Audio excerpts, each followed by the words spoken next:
Hello, World Geography classes. This is Coach Gault. I'm going to be going over two things today. I'm going to be going over this first sheet of the packet that I gave y'all. So if you want to go ahead and get that out, that'd be fine.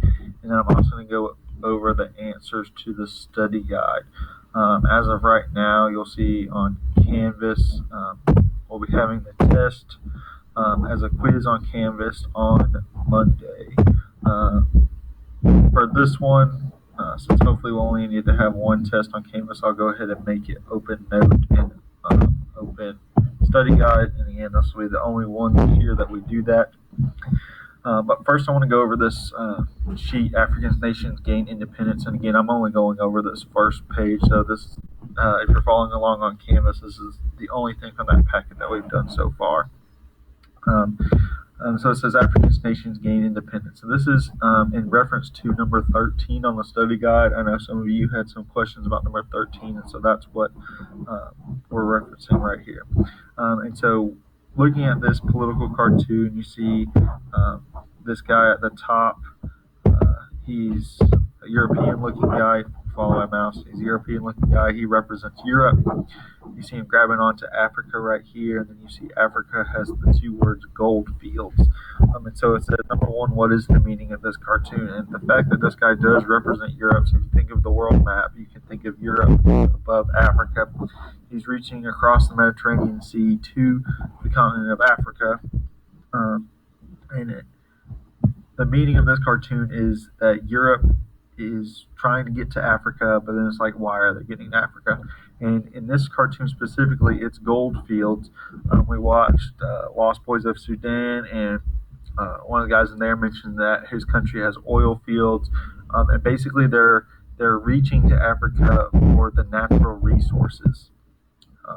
Because we talked about how Europe is a small, limited resources continent, and Africa is a huge and full of natural resources. So the meaning of this cartoon would be Europe is reaching into Africa for their resources. Number two is a opinion question, so you answer that to the best of your ability. If you were African, so think about if you put yourselves in the continent of Africa. If you were African, how would this cartoon make you feel, and then why? So don't just put it would make me feel sad. Put it would make me feel sad because, and then give me a reason why it would make you feel sad. So why is the most important part about that question? If you don't have this packet, if you weren't there that day, you can just go ahead and write these down on a sheet of paper. That would be fine. You can pause the video. You can look at it longer. I'm going to move on now. Now let's look at these two maps. And the three questions here are see and describe what you see in the image. Think, what do you think this means? And then wonder. And you're going to come up with a question about it. But it goes along with the same idea. And so see, let's describe what we're seeing in these images. The first map in 1950, it has Africa mostly as colonies or dependencies. And so those would be either European colonies or areas that were dependent on Europe. So there's not many actual countries. You see Liberia, Egypt, Ethiopia, and Union of South Africa. Those four were the only independent countries in 1950. Going to 1980, fast forwarding 30 years, you see now most of the countries in Africa are white, so most of them would be independent countries, and then you see that one dark spot down there, Namibia would still be a colony.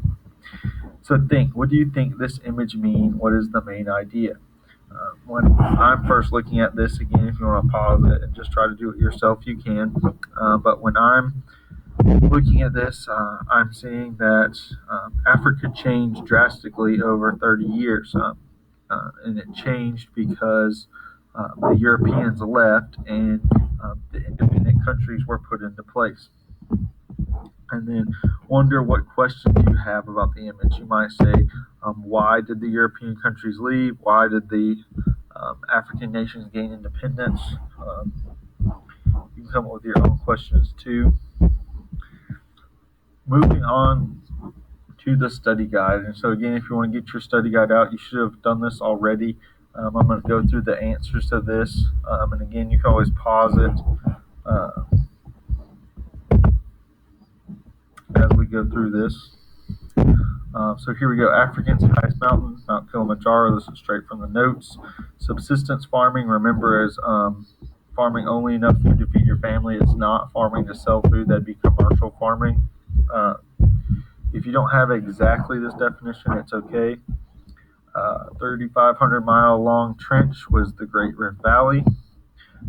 Genocide, intentional mass killing of a specific group of people, so it can be race, gender, ethnicity.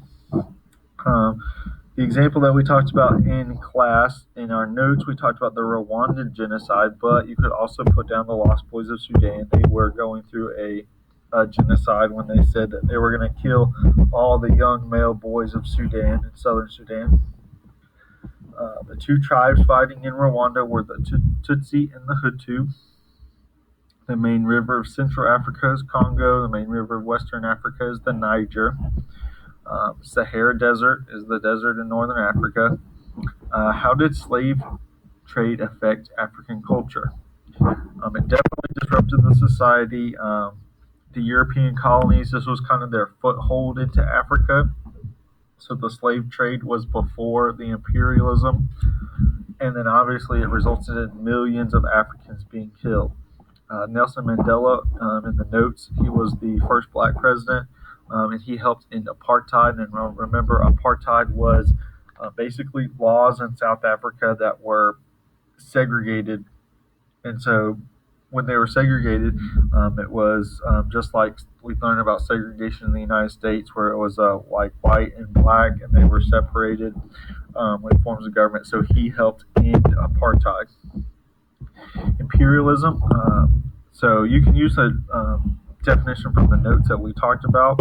But I got this definition actually from our world history notes that you'll look at next year. So imperialism is the domination of one country over another to create a larger empire while controlling political, economic, and social aspects of that country. And so basically, it's like enlarging your empire, and you're controlling all aspects of that country. So the European countries were going into Africa and just dominating those African tribes, those ethnic groups, and they took over politically, economically, and socially. 13, why did the Europeans come to Africa in the first place? And this is why we did that political cartoon at the beginning, was for raw materials and resources during the Industrial Revolution. So during the Industrial Revolution, we did this a little bit with our Europe history notes. That was where factories start coming up. People like Eli Whitney start inventing new ideas like the cotton gin. And so Europe is going to need a lot of natural resources during this Industrial Revolution. So they're going to start looking at places outside of Europe. 14, the majority of Africans live along coasts and waterways, because we talked about how water is a scarce resource in Africa. Blood diamonds are illegally mined diamonds used to fund civil conflicts. Deforestation, we talked about that in our last unit, destroying forests for resources. Why does Africa lack industrialization? Most of Africa, this is straight out of the notes, has a lack of industrialization due to the lack of education and skilled workers. And we talked about that in class as well.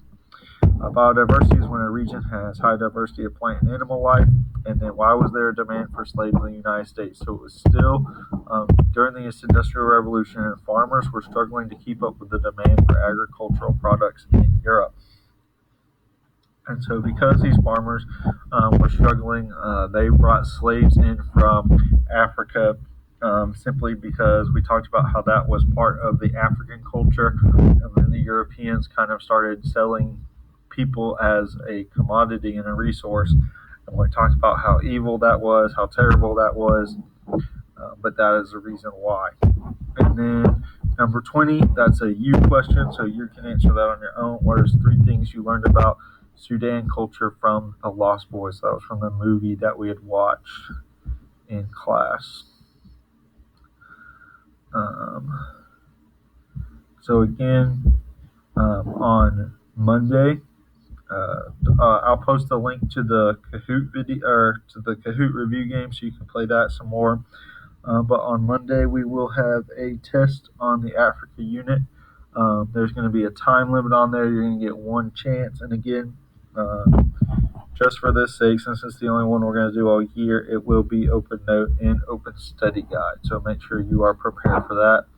I'm going to be going through and trying to figure out who is working and who is not working. You are going to be getting some grades posted here in a few days. And then for any of your friends who do not have internet and who have not been participating, we're going to be passing out what we've been doing like in packets. So if you can communicate with any of those guys, tell them either A, start working on Canvas because they're going to get grades, or they're going to start bringing packets of work with the food. Um, so thank you guys. I'll be posting this. Have a good day.